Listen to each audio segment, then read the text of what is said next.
Hey guys, Cuiv the Lazy Geek here, and today we have something new to play with.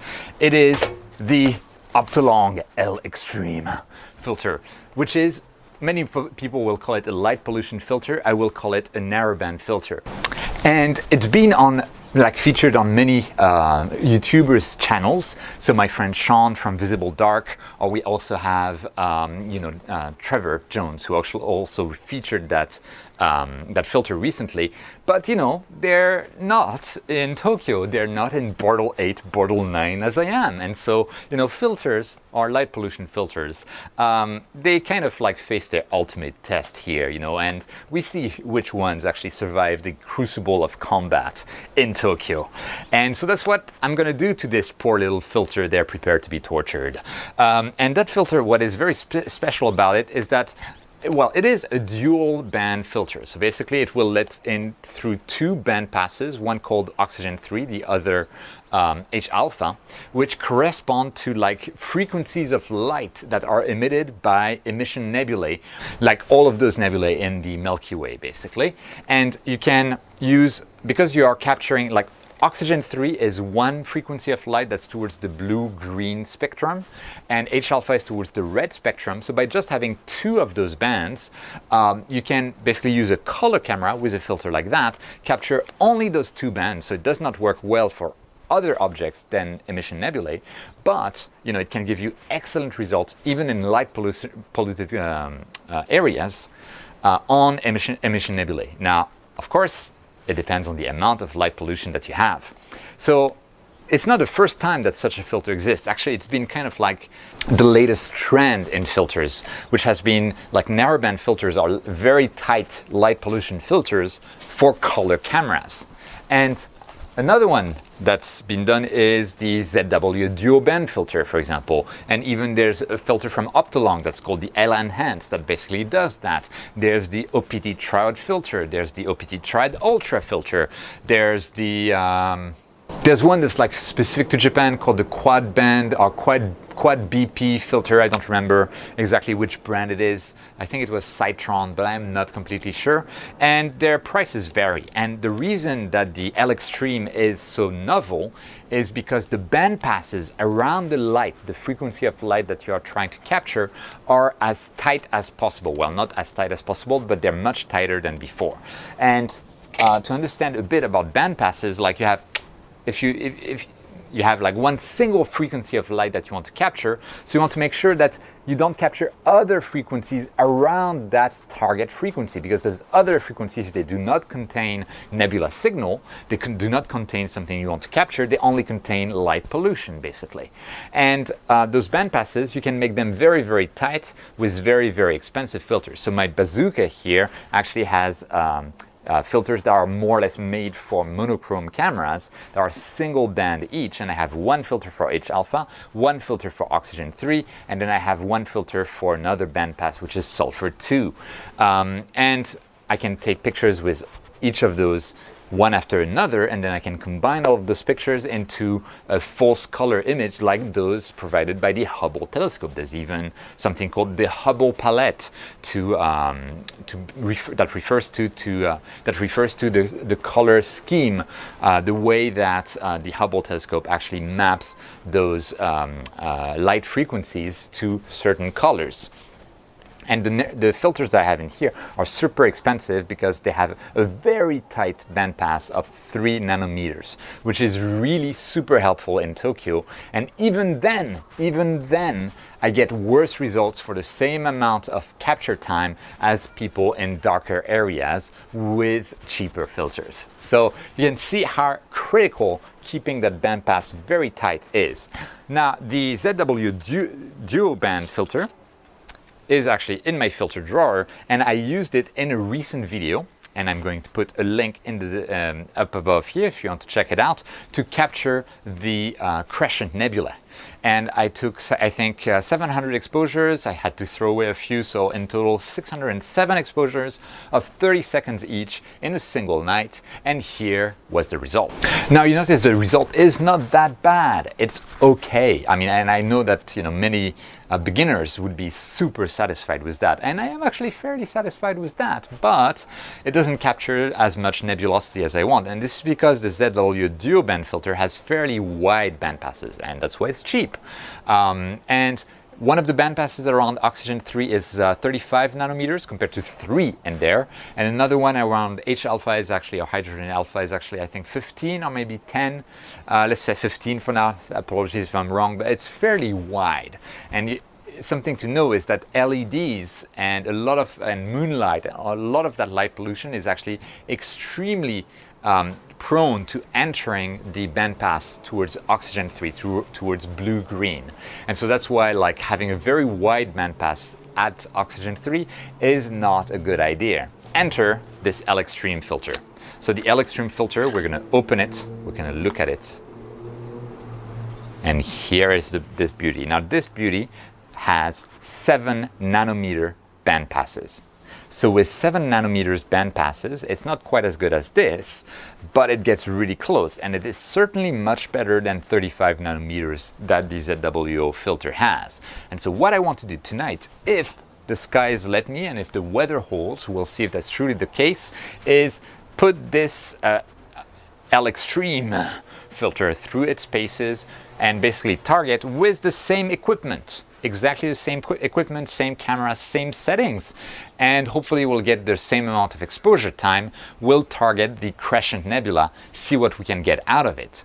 And actually today is a bit worse conditions because when I captured the crescent nebula with the ZW filter, I was in a new moon. Today we have, first quarter, almost the first quarter moon.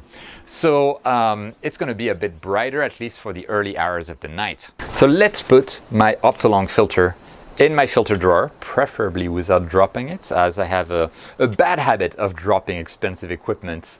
So you can call me Cuiv, the dropping geek as well. That works too. And we have the filter in the filter drawer, and here it is, ladies and gentlemen. It is in, it is ready for the night, and we're going to take pictures with it soon. Now, one thing that is super important is compare those boxes. ZW, Optolong, which one would you buy? Based on the box alone, I'm like, I love it. 100% would recommend, would buy again. Just kidding, of course. Boxes mean nothing, but you know, it's pretty cool. I mean, it's marketing, right? But I don't know, it feels nice. I still throw away boxes anyway. Who cares?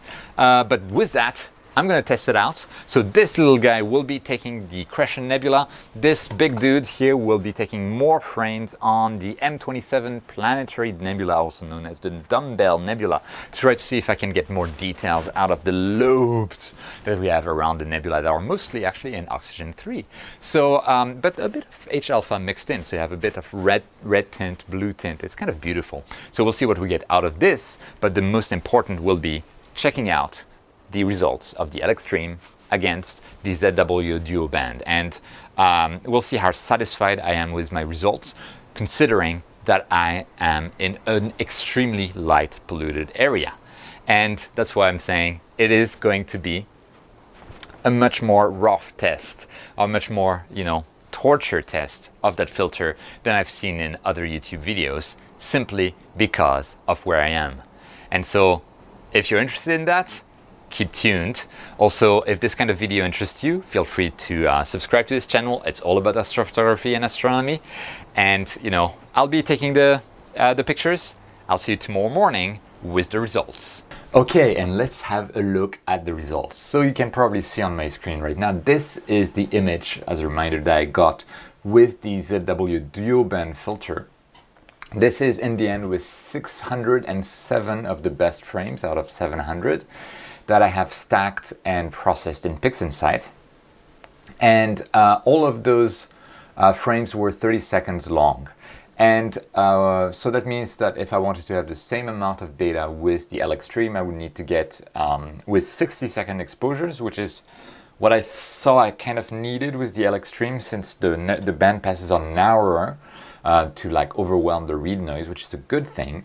I would need around 303, 304 exposures. I did not manage to get that. I only managed across 2 or 3 nights to get 285 usable exposures, because there were streaming clouds, there were high-level clouds, there was the moon coming up. So I did the last imaging run with the eXtreme was with a half moon.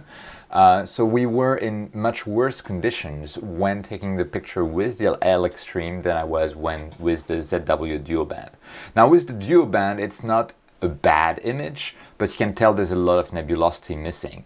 Now I've also processed it to the best of my ability to get the nebulosity kind of like to the forefront of the image. But then okay, I got the eXtreme. I tried with 285 frames, so we have less integration time in worse conditions, and this is what I got from the eXtreme. Okay, so you know, I also processed it to get the most nebulosity out of this. So the contrast between the crescent nebula in this one and the crescent nebula in the old one with the background is not as strong, but this is intentional. It's a question of processing. But what we can see immediately is that we captured a little tiny bit more nebulosity around the nebula than we did earlier with the ZW duoband. And also we can see that ZW duoband was quite noisy. We did catch kind of like a bit of the outer blue oxygen 3 type of shell of the nebula, and we did the same with this particular one, although it is also quite noisy. So I was actually expecting to see a bit more of that blue outer shell with the eXtreme than I did with the ZW band. So it's like it's a big difference. Let's say it is a big difference. There is a lot more potential with the eXtreme, but I feel like it's exactly as expected, really, considering the specs on paper of the eXtreme. For emission nebulae, the eXtreme is great if you have an OSC camera, a color camera, or even a DSLR, and you do not want to try to go for a monochrome camera with narrowband filters that are expensive. The eXtreme is a very good compromise. And I had in the past the Radian Triband Ultra, no, the Triad Ultra. The name of the filter was the Triad Ultra, which had even tighter band passes than the eXtreme, but it also includes something like H-beta, which is not a bandwidth that, you know, it can help for some objects, but it's not something that I really would want to capture quite a lot. So the eXtreme, I think, is a great filter for color cameras. The only thing you will not be able to do, and it's unlike monochrome cameras, is you cannot decide to take more oxygen 3 or more sulfur 2 pictures to get a better signal to noise ratio for those, because we know that the signal from the nebula is lower in those band passes than it is for H alpha. So that's something you cannot control with a color camera. But otherwise, it's really good. And I did some further tests. So here we had the on the left, the eXtreme that was at a disadvantage in terms of imaging condition from the ZW band on the right. So it still did an amazing job as far as I'm concerned. We also have, I also decided to take like 3 pictures in a row in like 2/3 full moon kind of conditions yesterday, where we have first on the Veil Nebula, because the Veil is rich in H alpha and it's rich in oxygen 3. And here we have CLS CCD filter. These have been calibrated with dark frames but not flats. And if I look at the CLS CCD filter, we can kind of see that here there is a bit of nebulosity that is visible. We also have a tiny bit of nebulosity that's barely visible here. This is a single 60-second frame. If I go to the ZW duoband, well, as expected, I see more. I see like there's more resolution to this particular nebulosity here. Just also to give background, the CLS CCD filter is a general purpose light pollution filter. It's not really made for emission nebulae. This one is made for emission nebulae, and as expected, I get more contrast between the nebula itself and the background. So we can see some structure, some details there, and there's also some of the structure here that is also visible. And then the eXtreme, and the eXtreme is even more different. You can see that we have even more structure. It's like a single 60 seconds frames from Tokyo under 3/4 moon, and we're starting to really see quite a bit of structure in the main veil.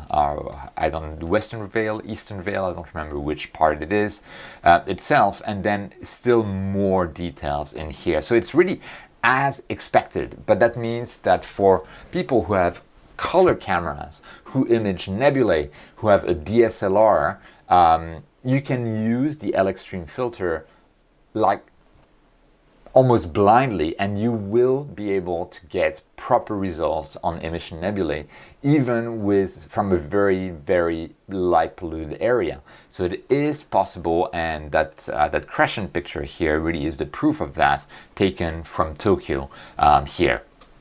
I'm also currently working on a project where this particular area here, I'm taking it with exactly the same framing with my eXtreme.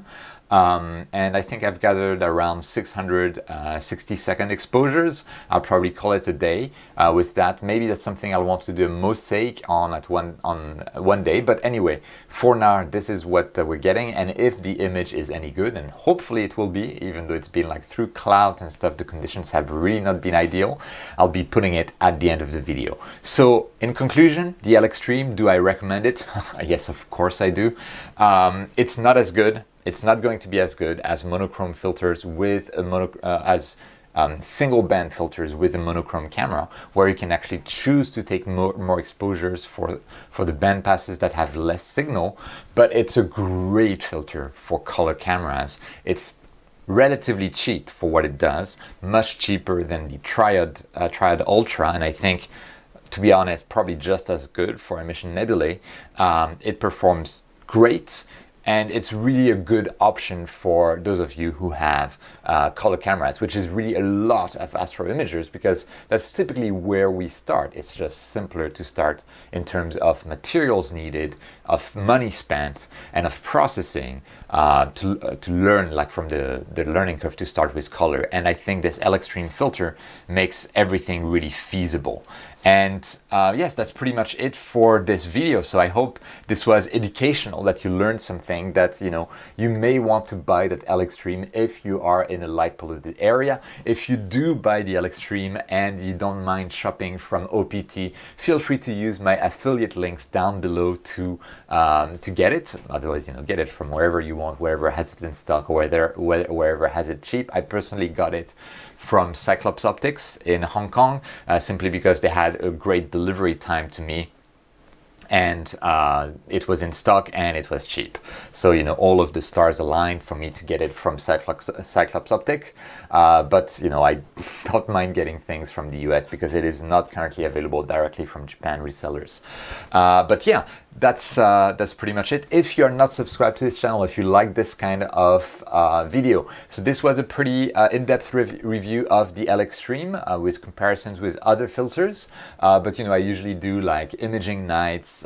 Recently I did a trip to Tokyo Tower and imaging right under the foot of Tokyo Tower. I'm looking to it above, that kind of stuff. It goes from educational to imaging nights. And if that sounds like it's something that's interesting, please feel free to go down below, click on that subscribe button, click on the little notification bell, and as always, feel free to click that like button, leave a comment down below if you have any ideas, suggestions, anything you want to tell me. I read all of the comments and I reply to most of them. And with that, again, thank you so much for watching. Remember, whenever you can, to look up at the stars, and I'll see you next time.